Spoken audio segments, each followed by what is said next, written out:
In this section, we are going to implement some small updates and fix some bugs for our bookstore website application.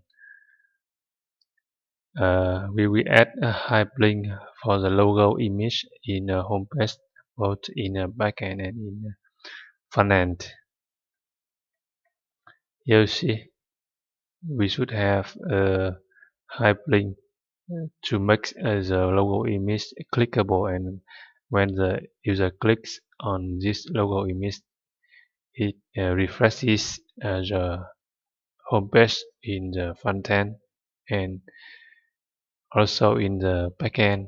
When the user clicks on the logo image, it goes to the admin's homepage.